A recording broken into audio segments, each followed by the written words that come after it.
I'm so confused about podcasting because is podcasting where people sit and they talk to each other? Is it only audio? Do we do it on video? Is it a produced thing? Is all of that podcasting? There are different types of podcasts.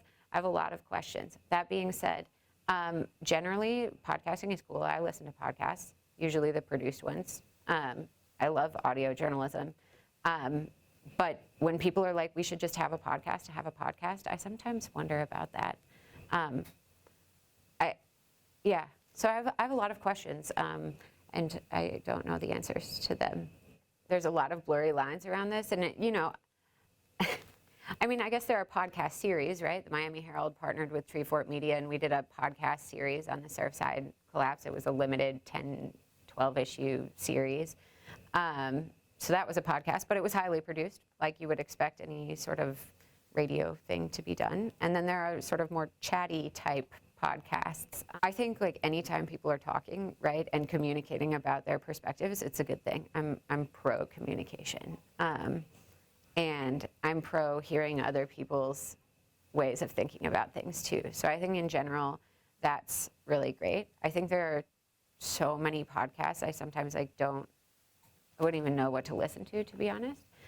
So I appreciate people that make lists of best podcasts. Thank you to all of the listicle makers out there. I appreciate that. But yeah, I think generally talking is important. I think sometimes making sure that the facts are right, especially, it's one thing to have an opinion, it's another thing to have not done your research and then go out and like sort of spew out things that are not based on any research.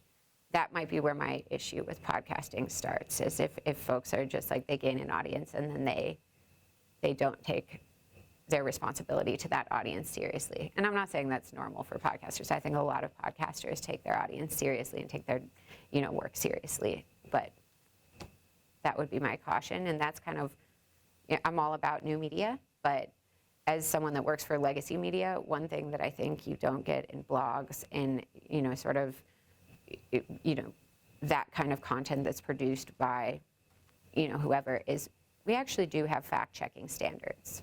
We actually do have to meet certain industry standards and ethical standards to report this information and to make sure that it's true to the best of our ability. And so you don't get that kind of vetting outside of more traditional journalism as much. And there is a lot of value to fact-checking and that kind of thing.